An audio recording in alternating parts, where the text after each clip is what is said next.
Hello, world. How y'all been? Okay, buddy just sent me out for Pepsi and a pack of Export A Dark Blue. He said it would be obvious, but where am I supposed to? Jeez.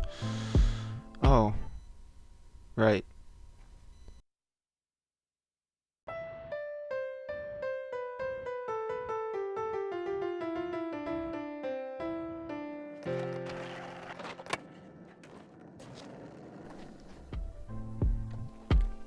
Well, that was dumb, but needed an intro for this, so from what comes to mind, these were put together, and this is actually one of 4 parts in a mini-series of builds. Kinda like Pixelberg, is just a lot less map. But, in a sad twist of fate, one of those sections got deleted. But we still got the 3, so we'll jump through as we go. Cool? Cool. The first map section we'll look at is this 3-way with a gas station. Terrain got eaten up quite quick on this build, and in some parts I started to spread out the detail. It was hard to sacrifice the overall vision. Might do a remake of this at some point. Started with this generic storefront with cutaway parallel parking and overhang. Not sure where I got the idea, but thought it would be cool to skate. It's somewhat basic, as many pieces as possible were needed down the line. Across the street I wanted to place a structure that fit the vibe of the build, and didn't want to be purely commercial, but a mix of residential to balance it out.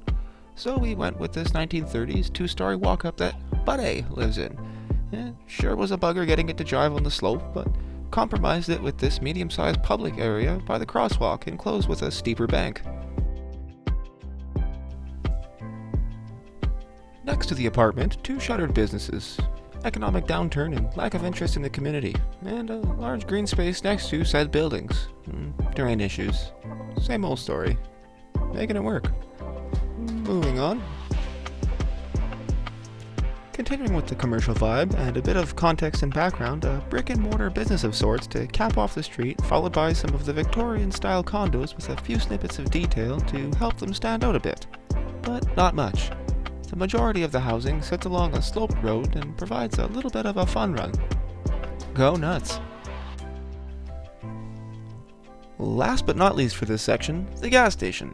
Thinking back now, it was an Andrew Reynolds clip on Instagram where he frontside flipped a spot like this. It was one of those, I want to skate that moments, but designed differently in a few areas, for an increase in challenge, depending on where you want to hit it. And if trying to gap to the street is your goal, it can be done. It seemed like something one might see around the outside of a service station located on a hill, or even flat ground for that matter. I see these fenced-in areas everywhere in my city.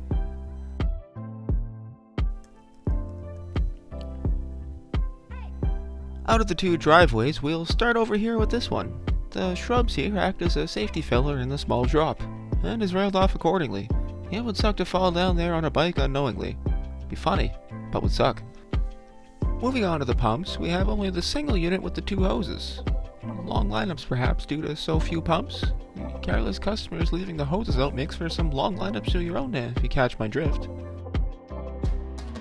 And with gas and go is a problem. Cameras are riddled everywhere.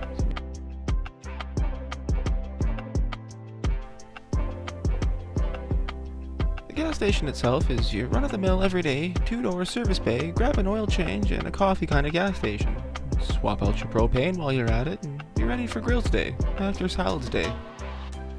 And with a few curbs placed about to help get your slappy on, or the one here that seems out of place for your parking. Ooh, I wonder who... Ooh, you skaters. Ooh. And one last part. The roof is accessible with the same trick as before, making the teleport invisible, but at the door this time instead of the base of a ladder. With the electrical connection from the roof to the pumps, you can balance yourself, as well as props across if you want to set something up online, day one style.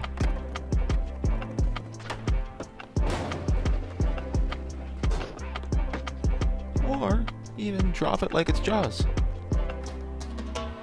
No? Bad pun? On that note,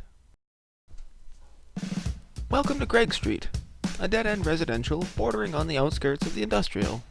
At the top, a small park next to a runoff ditch, with drain at the bottom of the street before the elbow. Across the street from the industrial wall, the 4 houses. The terrain would allow for it, of course. each with a little backstory and character to help set them apart. Starting at the top, we have Mrs. Crowley's place. She's a bit of a battle axe, pardon the expression. Likes to keep her yard perfect and people out. Some punk, as she puts it, vandalized her embankment. It's an accessory to art, I'd say. Next door, we have Mrs. Wanda Bukowski's. Well, that's a mouthful. Her and Mrs. Crowley's been besties for the last 36 years this May. It's amazing they're friends. They're pretty much like polar opposites, but they go together like tea and ice cubes. You wouldn't think of it, but in the end it's perfect, despite her hounding her to clean the oil stain in the driveway. Next is the rowdy rooming house. Let's skip that for now. The house in the corner belongs to the proud new owners, Mr. and Mrs. Jimenez. Great house, okay neighborhood, schools within skating distance. Old man Radcliffe used to live there since he was man Radcliffe. Needless to say, lack of upkeep and not using shower flower grippies makes for a bargain price and a great flipper.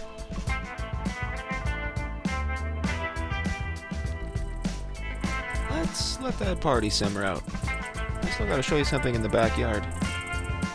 I'll get a few tricks. Maybe hit a line? Yeah.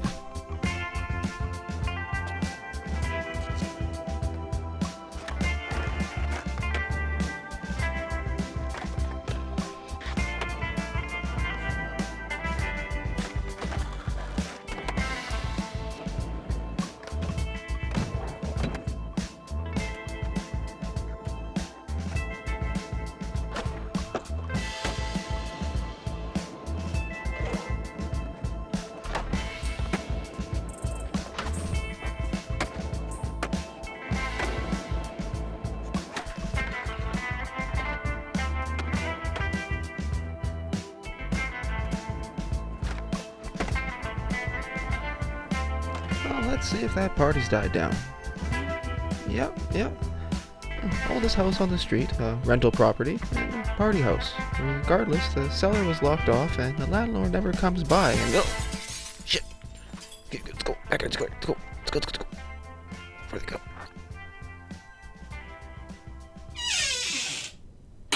This one here almost doesn't need much talkity-talk, but a bit of backstory is always nice. There was a cool DIY in Vienna I seen on YouTube, and I wanted to build something like... Oh, shit!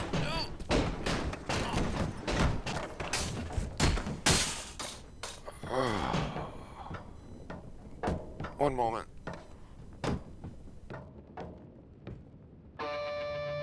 A few flights down and a bit of a spill later, and we arrive at the Cellar Dweller, a small DIY street section in Bowl, with roughly the same backstory as the Vienna DIY. When thinking of old basements and lighting, nothing seems to beat the creepiness of the incandescent bulb, as well as the water pipe here, breaker and boiler fenced off accordingly. Also tossed in is a little boarded up room to add to the overall ambience. The upper section has a tight mix of tranny and street, short yellow rail, slappy curb, green rail, and a good selection of props tucked around the cellar as well as in the upper room. There's a lot of possibilities in such a small place. Just need a little bit of imagination. And to finish the tour off, we have the bowl. I learned a lot making this. The precision picked up from the before times really has helped in making pockets and hips. Oh, this hip? I still get a little excited every time I make these guys. You're excited? Feel these nipples! Growing up, I loved DC and still love DC. So I made some banners. What sort of banners would you like to see? Oh hey, thanks so much for watching. I put a bit more into this vid with it being a 3-piece, and do me a solid and smiggity smash the like button. Subscribe if I'm starting to grow on you, and I need to award that bell if you want to get updates on the channel. And no yada yada. I'm just out.